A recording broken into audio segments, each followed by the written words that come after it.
Então sejam todos bem-vindos, um grande abraço. Nós estamos aqui na sala virtual do Centro Espírita Maria de Nazaré, no programa Pautalk, na área do Brasil, dentro da América do Sul, né? América Central e do Sul, tá? Então todos que estiverem ouvindo esse material poderão participar conosco. Nós estamos iniciando hoje o Evangelho de Marcos, né? Já fizemos o Evangelho de Mateus. Todas as quintas-feiras, às 8 horas da manhã. Tá? Nós temos o estudo interativo aqui no programa Pautalk. Então vamos lá, pessoal, vamos começar, né? Capítulo 1, versículo 1 do Evangelho de Marcos. Como é que está o som? Está dando para ouvir bem? O som tá bom, pessoal? Tá normal, né? Tá jóia, então. Vamos lá. Princípio do Evangelho de Jesus Cristo, Filho de Deus, conforme está escrito no profeta Isaías: Eis que envio o meu anjo perante a tua face, o qual preparará teu caminho. Vós que clama no deserto, preparai o caminho do Senhor, tornai retas suas veredas. João Batista apareceu no deserto anunciando o mergulho do arrependimento para o perdão dos pecados. Assim acorriam para ele toda a região da Judéia e todos os habitantes de Jerusalém. Confessando seus pecados, eram mergulhados por ele no Rio Jordão. João andava vestido de pelos de camelo e com um cinturão de couro em torno dos quadris, comendo gafanhotos e mel silvestre. Tá? Então, primeiro aqui, assim como Mateus citou, né, o Marcos também cita aqui a presença de João, o Batista, né, que ficou conhecido como o Batista, que era primo de Jesus, filho de Isabel. Tá? Ele era primo de Jesus. Humberto de Campos fala a respeito de João Batista e de Jesus no livro A Boa Nova, né, quando ele cita um encontro de Isabel com Maria, né? A Isabel morava, né, junto com Zacarias, morava numa região mais elevada, né? E Maria morava mais lá embaixo, na planície, né? E inclusive aquela fogueira de São João teria vindo, não sei, essa história aí teria vindo de um código que elas teriam, né, Maria e Isabel, se Isabel tivesse algum problema, porque Isabel estava grávida um pouco antes de Maria, né? João era um pouco mais velho do que Jesus. E aí era um código que elas tinham, que se Isabel tivesse um problema, ela acendia uma fogueira, lá daria para ver lá ao longe, numa região mais elevada, a fumaça lá, né? Daí que teria surgido essa questão da fogueira de São João, né? Que até hoje a gente... A festa junina é uma festa religiosa, né? Não sei se vocês sabem, mas é uma festa religiosa, né? Mas enfim, voltando aqui ao João Batista, né? Então, João Batista seria aquele, né, que teria vindo para preparar as veredas, né? Preparar os caminhos para Jesus. É interessante, Jesus sendo Jesus... A gente costuma pensar assim, bom, é Jesus, então ele não precisa de ajuda nenhuma, ele não precisa de preparação nenhuma, não precisa, ele vai chegar e vai mudar tudo, né? E não é assim. A gente tem essa visão de onipotência, né? Como se a gente fosse realizar tudo e a gente fosse dar conta de tudo. Não, os espíritos superiores, eles demonstram a sua superioridade justamente pela capacidade de planejamento, trabalho em equipe, não é? Previsão de certas coisas, né, Ju? Então, você vê que Jesus não prescindiu do trabalho de João, né, que seria o Elias que estava voltando, né? Era preciso que Elias viesse primeiro, depois viria o Messias, né? E deixa eu ver o que a Maria colocou. Será que não foi daí que surgiu as fumaças lá do Papa? Aí eu não sei, Maria. Aí eu já não sei. A fumaça do Papa lá. Aí eu já não sei dizer, tem que perguntar para eles lá, porque é, né? Aí não sei não. Mas enfim, né? É, Jesus ele não prescindiu da ajuda de João para preparar o ânimo popular, né? Para preparar eles ao arrependimento, à reflexão, como que um aquecimento. João Batista veio fazer um aquecimento com eles, né? Com a população. E como era um espírito muito evoluído, João Batista, a ponto de Jesus dizer que dentre os nascidos de mulher, João Batista era o maior. Dando a entender, talvez, que dentre aqueles que ainda precisam reencarnar, estão presos às necessidades de reencarnação ainda, né? Esse vínculo mais profundo com a questão material, a reencarnação, né? Dentre os nascidos de mulher, João Batista é o maior. Mesmo assim, é um dos menores entre os que estão no reino dos céus, né? João Batista fala dessa forma interessante, né? Que mesmo ele sendo o maior aqui dentro dos nascidos de mulher, com relação ao plano espiritual, ele é um dos menores, dando a entender a hierarquia, né? Ajudando a entender a hierarquia espiritual. Jesus dando a entender como que a coisa é grande, como que os espíritos podem evoluir no plano espiritual de uma forma maravilhosa, né? A Ju, essa passagem não tinha ainda interiorizado, até eu já tinha ouvido ela, né? Então, isso aí. Então, João Batista veio para preparar, ele já veio chamar a atenção da população.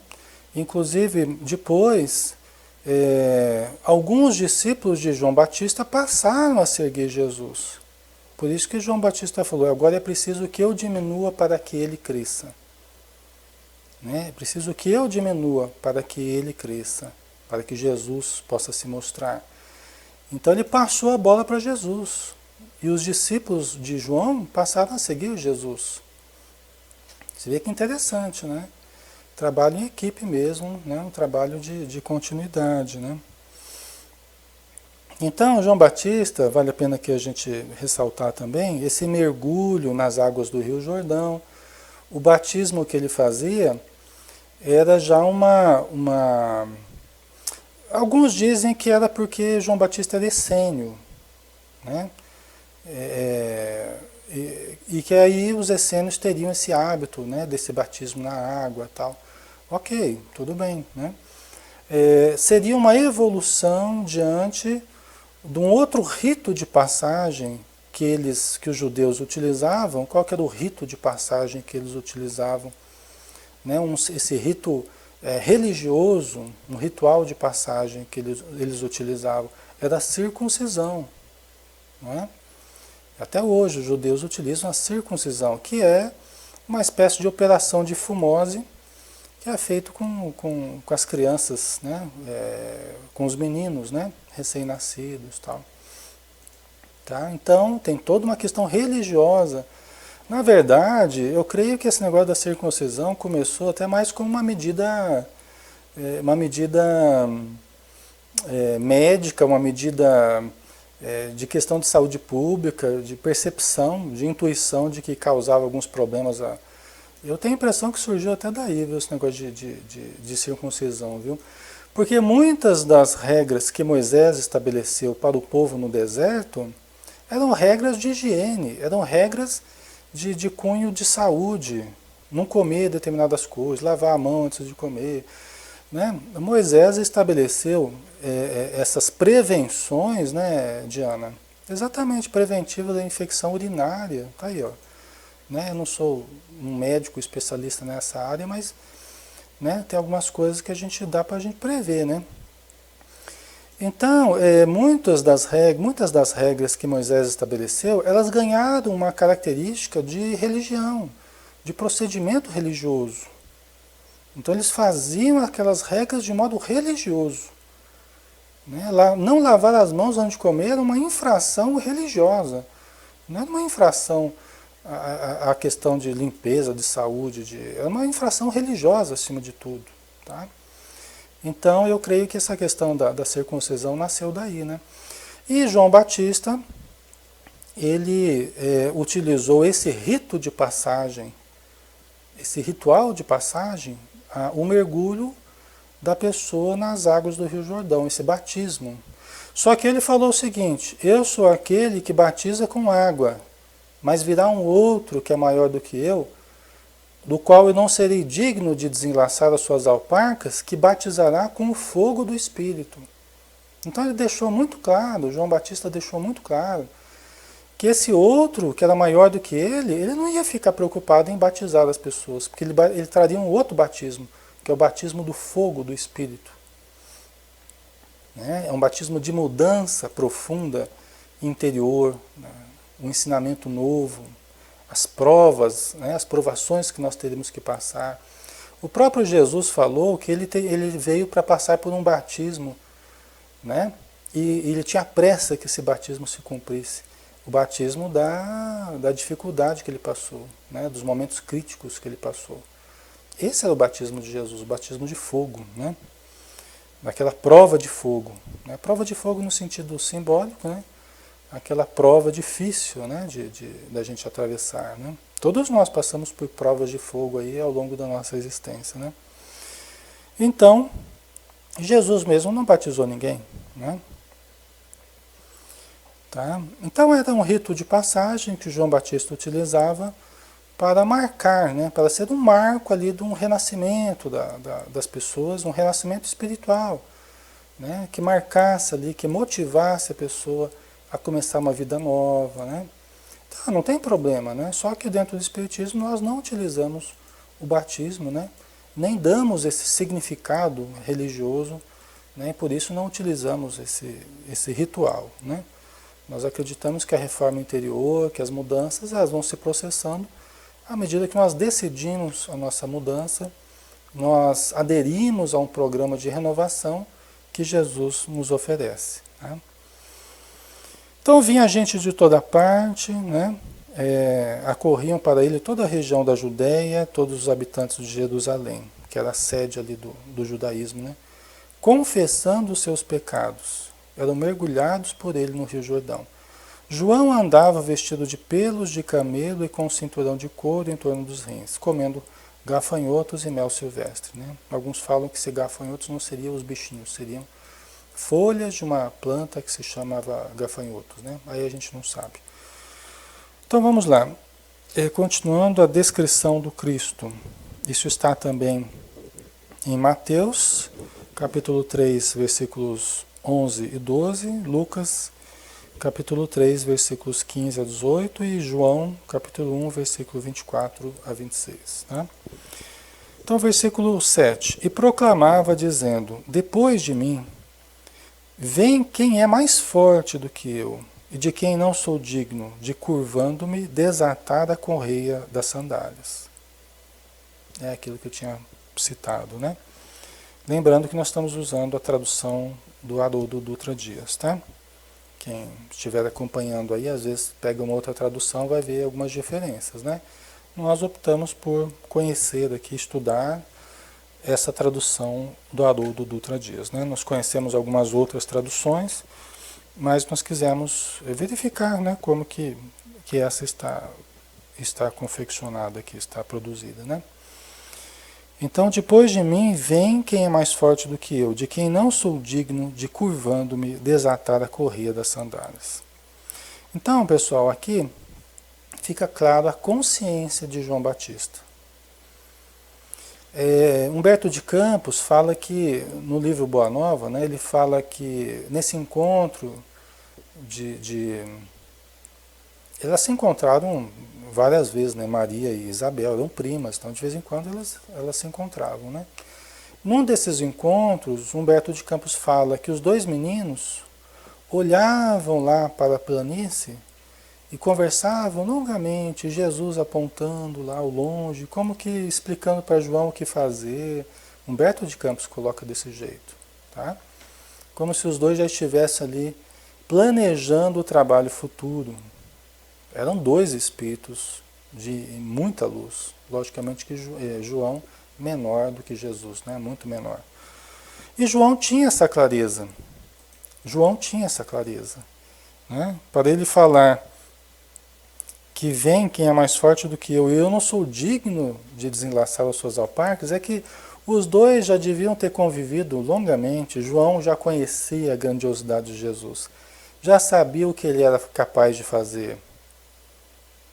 Pessoal, eu não acredito que Jesus tenha feito esses prodígios somente depois dos 30 anos. Transformar água em vinho, né? Todas essas curas, essas coisas que ele fazia, não acredito que ele tenha feito isso só depois dos 30. Geralmente essas pessoas especiais, elas começam a fazer essas coisas logo cedo, né, Ju, né, Maria? Logo cedo. Às vezes algumas delas até têm vídeos gravados, tem fotos, tal, de fazendo determinadas coisas. Na época não tinha, né? Esses recursos aí, né? Mas provavelmente a gente veria Maria se surpreendendo, José se surpreendendo, né?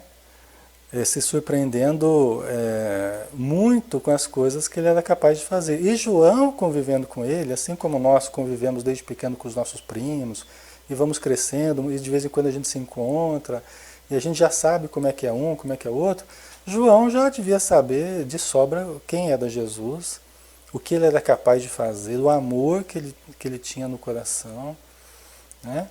Isso tudo João já não era um desconhecido para João. Ele devia ter uma intimidade muito grande, né? Exatamente, né? A Leilã foi ao templo, né? Então, com 12 anos ele estava lá ensinando aos doutores, né? Eles ficaram admirados do conhecimento que Jesus trazia, né? Então é isso aí. Provavelmente, desde cedinho, ele já devia fazer coisas extraordinárias. Provavelmente. Efeitos físicos vários, curas. Jesus já desde pequenininho já devia ter feito várias coisas, né? Aí o versículo 8, dando continuidade aqui, né? Eu vos mergulhei, João Batista falando, tá? Eu vos mergulhei na água. Ele, porém, vos mergulhará no Espírito Santo. Aí as traduções, né, são um pouco diferentes, dependendo de como que você faz nessa tradução aí, né? O Haroldo colocou dessa forma. Porém vos mergulhará no Espírito Santo. Tá? Então vai mergulhar as pessoas não na água, mas no Espírito Santo. E aí a gente tem que sempre lembrar as palavras de Emmanuel, né? Quando se trata dessas citações de Espírito Santo, logo a gente já lembra das religiões tradicionais, toda a teologia lá, do Pai, o Filho, o Espírito Santo, aquela coisa toda. Só que Emmanuel coloca no livro Paulo Estevão, e a única referência praticamente que a gente vê, eu no Espiritismo, a única referência que eu vi até hoje a respeito de Espírito Santo foi essa referência de Emmanuel, na nota de rodapé do livro Paulo Estevão. Então ele diz assim: ninguém deverá esquecer que por Espírito Santo se compreende a comunidade dos espíritos responsáveis pela evolução no planeta. Ou seja, os espíritos amigos, os espíritos superiores. Né? Coletivamente, estaria designado aqui na Bíblia como Espírito Santo. Seria essa comunidade de espíritos elevados. Então, Jesus virá e vos mergulhará, vos sintonizará, ele vos aproximará dessa comunidade de espíritos elevados, através dos ensinamentos de amor, de compreensão. Vai mergulhar todos nós, né, nessa sintonia com a espiritualidade superior. Se a gente for ver, foi isso que Jesus fez, né? E é isso que ele faz até hoje. Essa nossa adesão ao seu Evangelho é uma adesão para elevarmos e para criarmos a sintonia, sairmos da sintonia do mal e nos sintonizarmos com o Espírito Santo, nos sintonizarmos com os espíritos elevados. É isso que o Espiritismo trabalha também, não é, pessoal? Então não há aí nenhuma contradição. Às vezes as pessoas se pegam as palavras, né? E aí ficam, muitas vezes, vendo contradições onde não existe, né? Nós temos que lembrar que a palavra mata, e o Espírito vivifica. Então nós temos que extrair a essência das palavras e achar as pontes de ligação, né? Esse mergulhar, né? Mergulhar, a igreja acabou entendendo como sendo o batismo e tal, né? E continua mergulhando até hoje. E é uma opção, né, que eles têm, né? Mas nós entendemos de forma diferente. Então vamos lá. João mergulha Jesus no Jordão, no Rio Jordão. Isso está em Mateus, capítulo 3, 13 e 17, e em Lucas, capítulo 3, 21 a 23 também.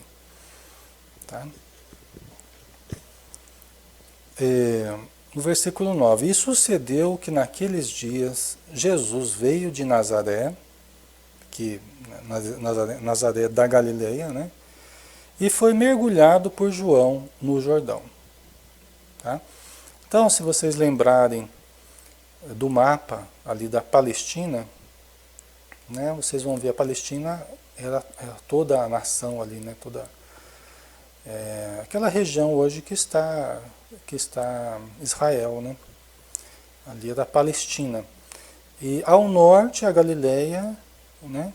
Aí descendo passa pela Samaria e mais ao sul a Judéia, né? Então Jesus vinha da Galileia e foi até a Judéia, onde ele foi mergulhado por João no Rio Jordão. Tá?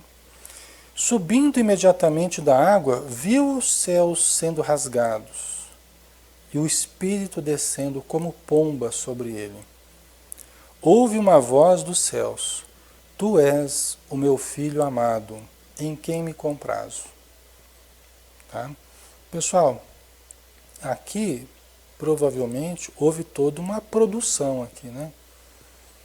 Aqui provavelmente houve toda uma produção, houve todo um aparato ali, houve todo um aparato, uma preparação, um momento simbólico, né? Um fenômeno de voz direta, né, Leila? Um fenômeno mediúnico de voz direta. Aqui não fica muito claro se todos ouviram essa voz ou não. Se todos ouviram, foi fenômeno de voz direta, né? Onde sai uma voz do espaço, assim, do ar, ninguém sabe de onde vem essa voz e todo mundo ouve essa voz. A gente vê na literatura espírita, científica, né? Estudo da mediunidade, vários fenômenos de voz direta. Tá? Então, nós não sabemos, né, se todo mundo ouviu ou se foi uma pessoa só, né, e depois narraram isso aqui, nós não sabemos, né. E também essa questão subindo imediatamente da água, viu os céus sendo rasgados. Quem que viu os céus sendo rasgados? Foi só Jesus? Foi João? Foi todo mundo? Aqui não deixa claro, não é? Vocês entendem? Aqui não deixa claro. Mas dá a entender que uma coisa diferente aconteceu. Espiritualmente, todos viram ou não viram, nós não sabemos, mas que aconteceu uma coisa diferente ali, uma luz diferente, o céu se abrindo, as nuvens, alguma coisa diferente aconteceu. Tá?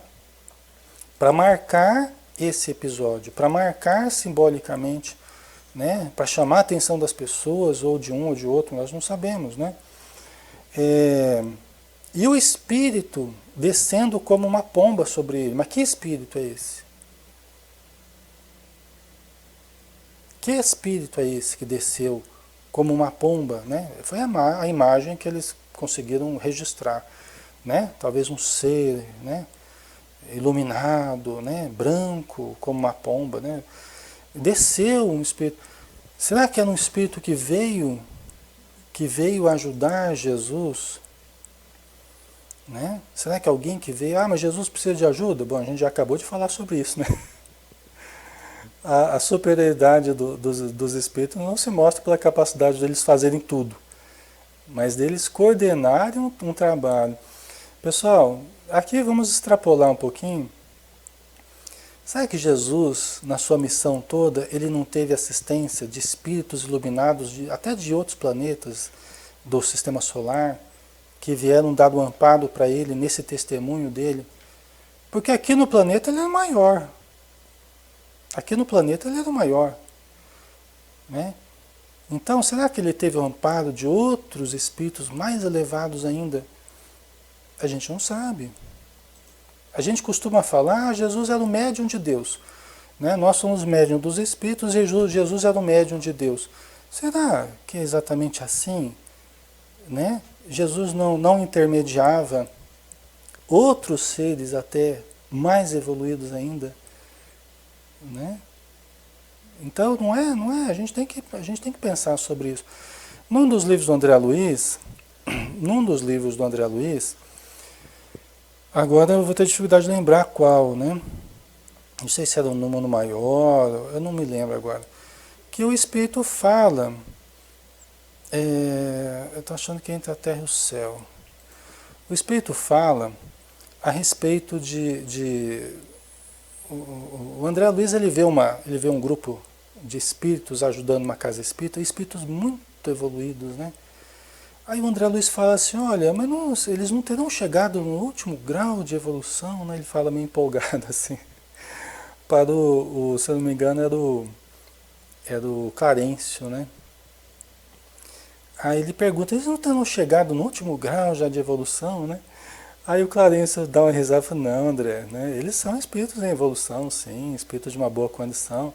Aí ele começa a explicar, né? Ele começa a explicar, o nosso planeta tem os seus representantes, junto a Marte, junto a Vênus, e aí ele vai enumerando os representantes de cada galáxia, certamente almejam representar. Vocês entendem, pessoal? Ele vai dando uma noção assim de hierarquia espiritual, uma coisa que não acaba, pessoal. É uma coisa que não acaba, né? É a nossa visão muito restrita por vezes que a gente fica pensando em termos muito limitados, né? Mas sempre nós temos representantes de um certo grupo, né? De certos planetas junto a constelações, a galáxias, né? E assim sucessivamente.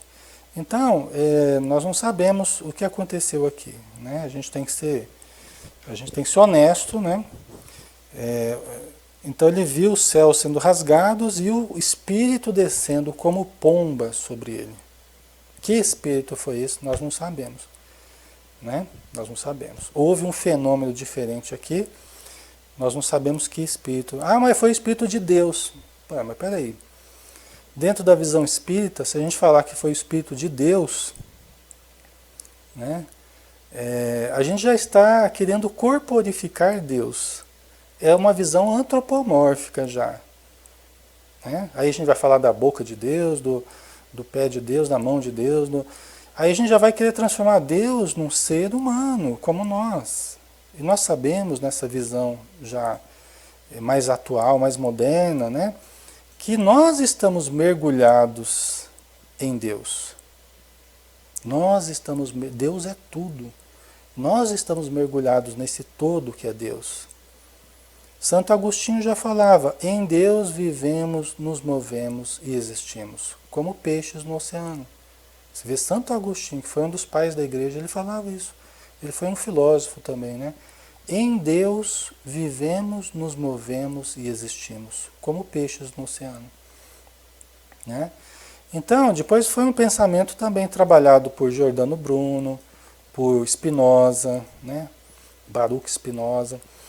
Então, esse pensamento que Deus permeia toda a vida, né? Nós estamos mergulhados em Deus. Então, se a gente começar a corporificar Deus, falar que Deus saiu de um lugar e veio para cá, nós já estamos enxergando Deus numa visão antropomórfica, né? Isso é uma redução, né? Deus é o todo, né? Nós estamos mergulhados em Deus, né? Então, é pouco provável que tenha sido o Espírito de Deus que tenha descido. Mas pode ser um espírito também muito sintonizado com Deus, assim como Jesus, né, era sintonizado com Deus. E uma voz dos céus, né? Tu és o meu filho amado, em quem me comprazo, né? Em quem me comprazo. Então, também, se a gente for pensar assim, não, essa voz é a voz de Deus, né? Essa voz é a voz de Deus. Então, Deus falou Tu és o meu filho amado em quem me comprazo e tal, né? É pouco provável que tenha sido Deus mesmo que tenha falado isso. Ah, Alexandre, mas aí você está querendo, você está querendo tirar Deus de tudo. Não, pessoal, eu só estou exercitando um pensamento que Deus não age assim, de uma forma tão pessoal, de uma forma tão... Vocês entendem, pessoal? Não é? A gente está acostumado a entender, tradicionalmente, Deus com aquele velhinho de barba lá anotando tudo lá no céu. Mas hoje nós entendemos Deus como Senhor do Universo. Só dentro da nossa galáxia, que é a Via Láctea, né, nós temos aí bilhões e bilhões de sóis iguais ao nosso, de planetas girando em torno desses sóis, vida para todo lado. Tá? Então qualquer tentativa nossa de querer corporificar Deus, ou uma ação direta de Deus na nossa vida, isso é uma redução do pensamento sobre Deus, né? O Lucas, né? Com a orientação misericordiosa e sábia do Cristo, laboravam na terra numerosas assembleias de operários espirituais. Perfeito. É isso mesmo, o pensamento é esse, né, Lucas? Né? Isso é espiritismo, isso é a coerência do pensamento espírita. Né? Essa coletividade de operários, né? De auxiliares de Jesus. Né? Isso é coerente. Então eles devem ter colocado lá essa voz lá para chamar a atenção das pessoas. Né? Por isso que eu falei que deve ter havido toda uma produção ali para marcar esse acontecimento. Né? Mas vamos lá. A tentação no deserto. Isso está também em Mateus, capítulo 4, 1 a 11, e Lucas, capítulo 4, 1 a 13. Tá? Então, versículo 12. E imediatamente o Espírito o impeliu para o deserto. Tá? Então, é muito interessante, né? Porque, veja bem, Jesus foi mergulhado nas águas lá do Rio Jordão, ele abriu o céu, ouviu essa voz... Tu és o meu filho amado, em quem me compraram e tal. E imediatamente o Espírito o impeliu para o deserto. Talvez esse Espírito que desceu como uma pomba. Vocês entenderam? Aqui está como uma continuidade. E imediatamente o Espírito, então provavelmente o Espírito que desceu como uma pomba lá, o impeliu para o deserto.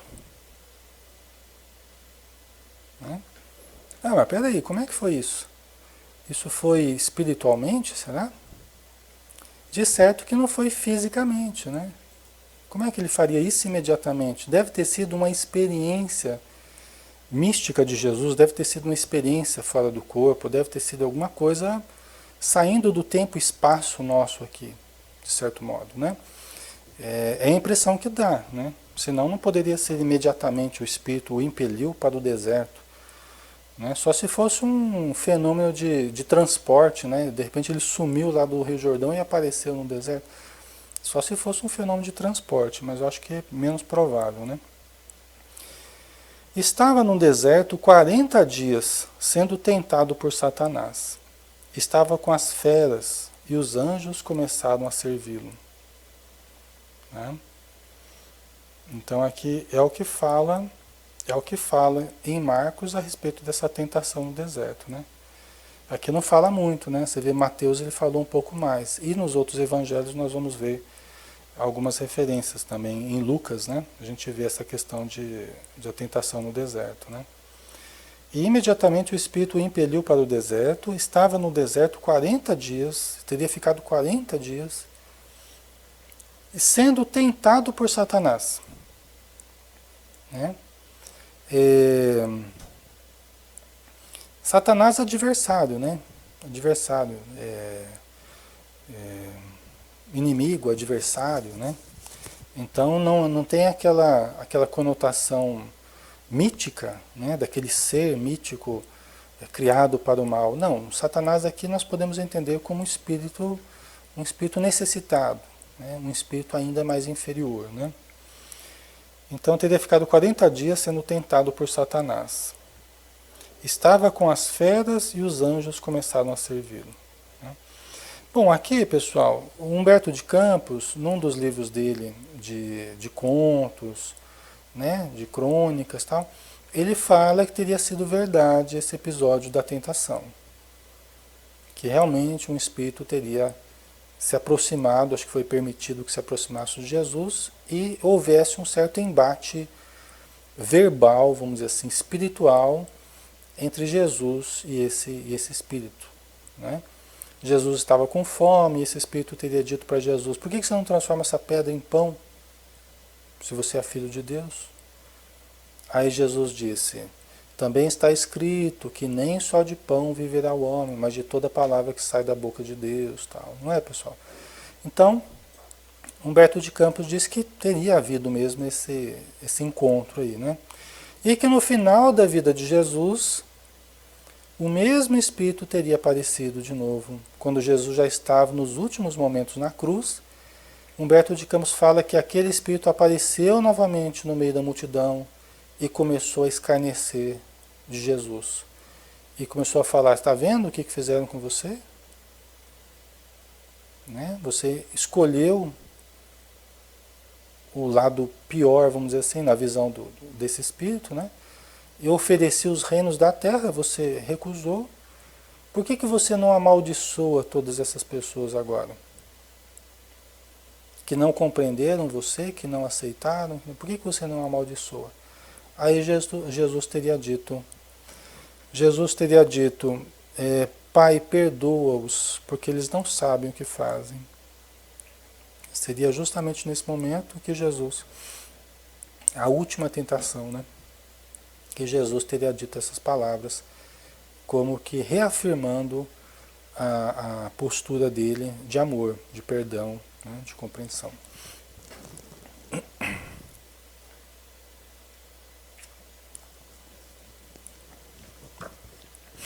A Florzinha está perguntando qual seria o objetivo disso. Flor, eu acredito que o objetivo é aprendizado para nós. Tudo que Jesus passou, o objetivo era aprendizado para nós. Jesus ele nos ajudou não apenas materialmente, não apenas a todos nós encarnados, mas eu creio que o maior trabalho de Jesus foi até espiritualmente, porque ele veio para libertar consciências escravizadas há muito tempo, também nas regiões inferiores, né? Que não viam Jesus no plano espiritual, mas ele encarnado, eles podiam vê-lo. Não é assim? Espiritualmente, Jesus estava muito distante, né, da visão, da audição, da percepção desses espíritos das trevas. Agora, materialmente, quando ele reencarnou, ele ficou visível a eles. Assim como nós somos visíveis aos espíritos necessitados, não é? Eles puderam ouvir Jesus, puderam ver Jesus, né? Acredito que o maior trabalho que Jesus fez, inclusive, foi a libertação de muitos, muitos, muitos espíritos das regiões inferiores no planeta, né? Então, esses embates com esse tipo de espírito é também oportunidade de exemplificação, não somente para nós, mas também para todos aqueles que estavam acompanhando isso espiritualmente. Nós não sabemos quantos acompanhavam essas conversas espiritualmente, não é? Quantas legiões de espíritos obsessores que há milênios estavam fazendo mal e que talvez mudaram com essas palavras de Jesus, com seu amor, né, sua compreensão. É difícil para a gente não tem muita informação a esse respeito, né, Maria? Mas tudo indica que é uma coisa que a gente tem que levar em consideração, né? O exemplo de Jesus, né? Porque como é que ele daria esse exemplo, né? O que a gente estaria falando aqui se ele não tivesse enfrentado os fariseus, se não tivesse enfrentado aí esse espírito infeliz, né? Se não tivesse sido perseguido, crucificado, sobre o que a gente estaria falando? Não é? Então, esses embates, o tempo todo que ele tinha, né, esses encontros, às vezes difíceis, né, com a população, com as autoridades, isso aí é de onde nós extraímos os exemplos. Porque nós temos também constantemente a possibilidade de enfrentarmos essas situações também na nossa vida, né? Tá? Estava com as feras e os anjos começaram a servi-lo. Estava com as feras. A gente fica pensando, que feras que são essas, né? Vocês entendem? Que feras que são essas? Será que são as feras, leão, tigre, alguma coisa assim? Naquela região diz que tinha, né? Mas será que não eram feras espirituais? Nas reuniões mediúnicas, nós atendemos muitas feras espirituais, né? Espíritos convertidos em feras, verdadeiras feras, em processos de licantropia, em processos de zoantropia, né? Transformação do perispírito, né? A prova de fogo, será que Jesus não estava com essas feras, né? E depois os anjos começaram a servi-lo. Passado por esse momento, esse testemunho, essa dificuldade, essa tentação, né? Então os anjos passaram a servi-lo. Né? Interessante, né? A gente pensar em tudo isso. Aí vamos pegar então, pessoal, o versículo 14, tá? Início da proclamação do reino pela Galileia. Quando Jesus começa a falar sobre o reino, né? O reino dos céus, tal. Depois de João ter sido entregue, Jesus foi a Galileia, proclamando o Evangelho de Deus e dizendo: está completado o tempo e está próximo o reino de Deus. Arrependei-vos e crede no Evangelho. Né? Então, aquilo que João Batista fazia, Jesus passou a fazer. Né? Então João pregava o arrependimento. Arrependei-vos e fazei penitência, porque está próximo o dia terrível do Senhor. Né? Está próximo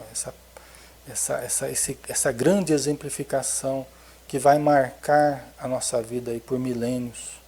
E foi o que aconteceu, né? A crucificação gerou um trauma coletivo aí que há milênios a gente está tentando digerir essa crucificação, né?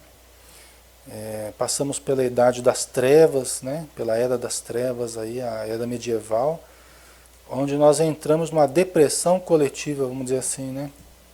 A gente pode entender desse jeito historicamente, né? Nós entramos numa depressão coletiva, uma atitude perversa que tinha por detrás disso a culpa muito grande, né? Em que a gente chegou a transformar a religião em algo muito perverso, né? Matando em nome do Cristo, torturando em nome do Cristo, né? E depois saímos dessa fase, né, através da renascença, né, onde houve todo um renascimento espiritual no planeta, né, onde espíritos de muita luz vieram nos reerguer, vieram reerguer o ânimo popular, né, das coletividades aí, trazendo novas luzes, libertando consciências e tal, né. Então não é fácil não, né, pessoal? Então o que João fazia, Jesus passou a fazer, né, pregando o arrependimento. Mas por que o arrependimento? Pessoal, o arrependimento, ele é básico em todo o processo de mudança. O Espiritismo prega o arrependimento também. Talvez a gente não fique falando assim, mas sem arrependimento, o que é o arrependimento? É a constatação do erro. É a tomada de consciência. Constatação, puxa vida, eu estava fazendo assim até agora, nossa, está tudo errado. Preciso fazer diferente. Estou colhendo resultados negativos, nossa, eu preciso mudar. Né? É a tomada de consciência, nada mais do que isso. Agora, a culpa é diferente.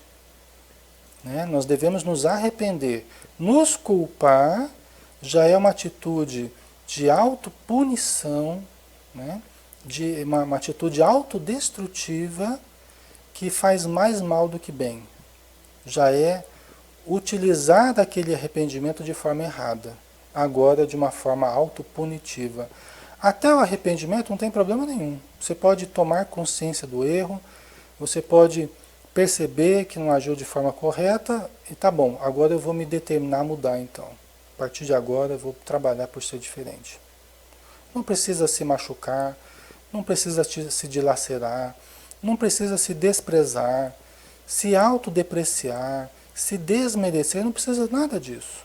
Só precisa tomar consciência e mudar o caminho. É a única coisa que a gente precisa. E reparar o mal que a gente fez, não é?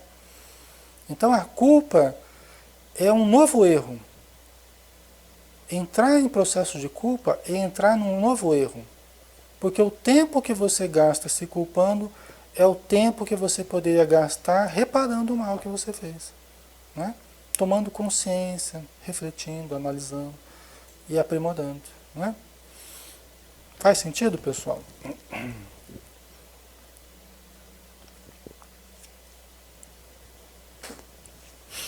Né? Então, por isso que ele continuou, né, dando sequência, porque aqui no caso, pessoal, o João Batista já tinha sido pego, e também o Marcos aqui ele foi mais econômico aqui nessa parte, né? João Batista já tinha sido pego, porque ele estava falando coisas inconvenientes, né, a respeito da vida afetiva lá do de quem que era mesmo? Do Herodes, né? Acho que era a vida do Herodes, né?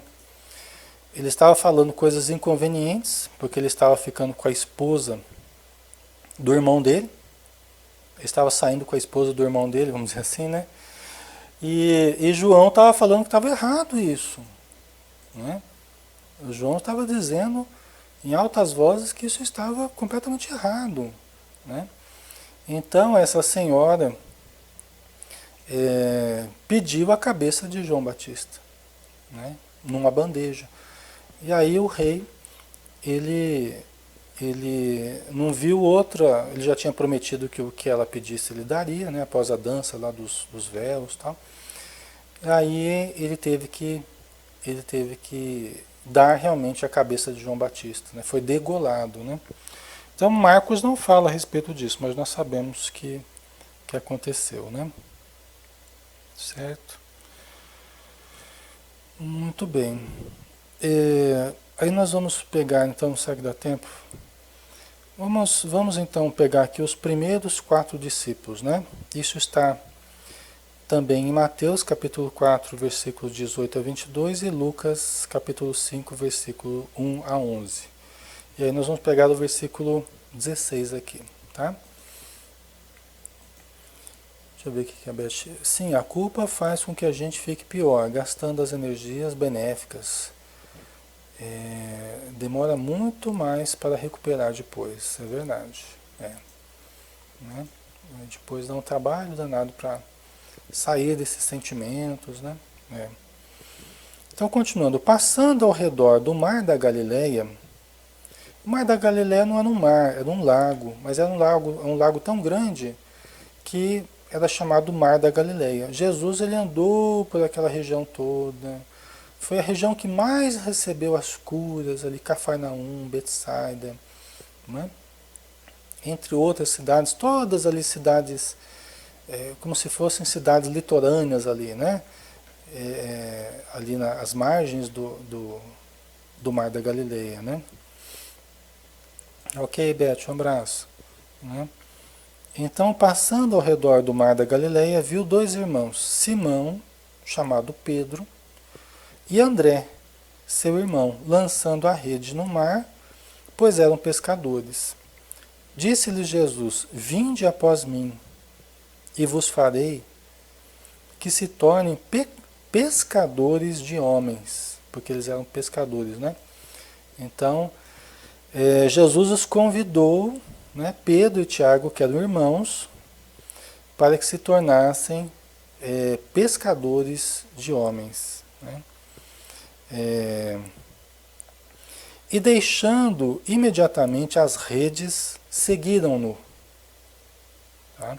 Então aqui, eu até já comentei a respeito disso, né? Aqui eu acho pouco provável né? Eu acho pouco provável que eles não conhecendo Jesus, nunca tendo ouvido falar de Jesus, nunca tendo ouvido falar de João Batista, nunca tendo ouvido, chegasse alguém lá e falasse, vem cá, vem comigo que eu vou transformar vocês em pescadores de homens, e eles iam abandonar tudo e iam atrás de Jesus. Eu acho que é pouco provável que isso acontecesse. Agora, com essa preparação toda que houve, João Batista já era muito falado, né? E depois, João Batista era considerado como um profeta, nem o rei, nem Herodes não queria matá-lo, porque Herodes já considerava ele, tinha medo inclusive dele. Ele não queria enfrentar João Batista porque ele sabia que a população admirava muito João Batista. Então, essas notícias já estavam correndo. As pessoas já estavam sentindo que estava acontecendo uma coisa diferente. João Batista já estava anunciando um outro que era maior do que ele. Então, olha só, o ânimo popular, pelo menos aqueles mais afeitos, mais preparados para as mudanças que viriam, aqueles que gostavam de ler as profecias de Isaías, aqueles que, né, já estavam aguardando mesmo essas mudanças, eles já estavam preparados. Já estavam preparados, né? Quem sabe até se já não conheciam Jesus. Quem sabe até se já não... Pessoal, Jesus viveu boa parte da vida dele naquelas imediações. Jesus da Galileia.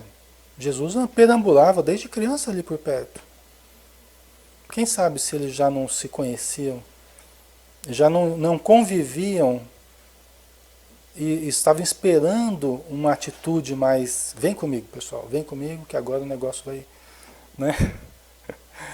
Quem sabe você já não... Aqui no Evangelho é tudo muito resumido, né, pessoal? É tudo muito resumido. Tá? Então, às vezes, numa frase, fala um monte de coisa que aconteceu, né? É muito resumido. Né? Chegou a hora, né, pessoal? Vem comigo, né? É agora que nós vamos botar para quebrar. Tô brincando, mas com todo respeito, né? Então, pode ter sido assim. Tá? Pode ter sido assim, né? Então, chamando... Aqui não falou nem que conhecia, nem que não conhecia. O Evangelho não fala se eles já se conheciam ou se não se conheciam. Tá? Então, eu estou falando em cima de uma coisa que, né, pode ser que sim, pode ser que não. Né? Então, passando ao redor do mar da Galileia, viu dois irmãos, Simão, chamado Pedro, e André, seu irmão, lançando a rede no mar, pois eram pescadores. Disse-lhe Jesus, vinde após mim, e vos farei que se torne pescadores de homens. E deixando imediatamente as redes, seguiram-no.